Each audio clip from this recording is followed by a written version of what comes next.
Shalom Bapak Ibu Saudaraku yang terkasih di dalam Tuhan. Hari ini kita akan bersama-sama merefleksikan kepada firman Tuhan dengan tema hikmat dari atas.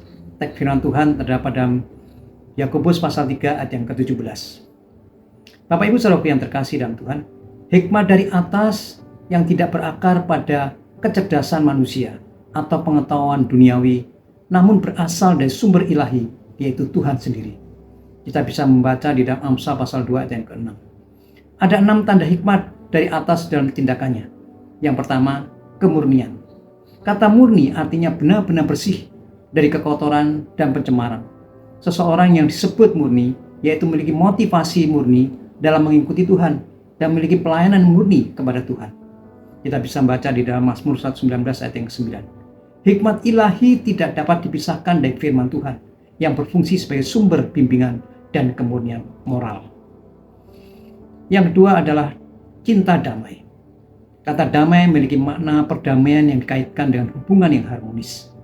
Ketika kita perlu menghadapi seseorang, apalagi orang tersebut kita anggap orang yang sulit, maka kita perlu memikirkan prosesnya dengan menggunakan hikmat Tuhan untuk membantu kita menghadirkan kedamaian dan ketertiban dalam berkomunikasi. Bila saudara melakukan ini, maka disebut sebagai pembawa damai. Kita baca di dalam Matius 5 ayat yang ke-9. Yang ketiga adalah peramah. Mungkin saudara pernah disakiti seseorang, namun saudara dapat mengendalikan diri sehingga tidak sampai membalas dendam. Saudara justru membawa kenyamanan. Saudara penuh keramahan. Maka cara saudara berbicara dengan santun kepada orang itu dan memperlakukan orang itu dengan ramah. Hikmat dari atas berhubungan erat dengan pekerjaan Roh Kudus. Yang keempat, penurut. Kata penurut memiliki arti rela mengalah pada orang lain. Orang yang mudah diajar, mampu menerima nasihat, dan tidak keras kepala dan rendah hati. Orang yang berhikmat adalah orang yang menerima nasihat, yang menurut atau taat firman Tuhan. Hikmat ilahi tidak keras kepala, melainkan terbuka terhadap sudut pandang yang berbeda dan mudah menerima koreksi. Ketika hikmat Tuhan bekerja, ada kemauan untuk mendengarkan, berpikir, berdoa, dan mentaati apapun yang Tuhan nyatakan. Begitulah cara hikmat Tuhan bekerja. Yang kelima, belas kasihan dan buah-buah yang baik.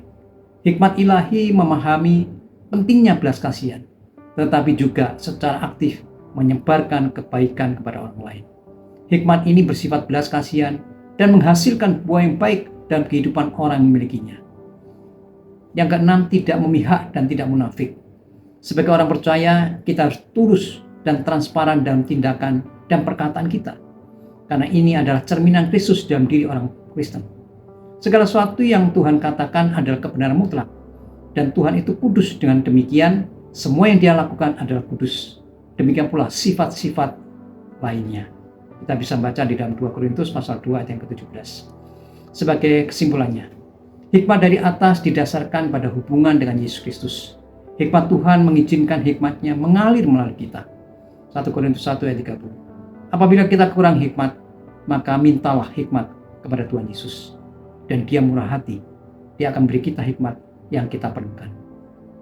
Mintalah, maka kamu akan berikan. Carilah, kamu akan mendapatkan. Ketoklah pintu, maka pintu akan buka bagimu. Amin. Tuhan Yesus berkati saudara.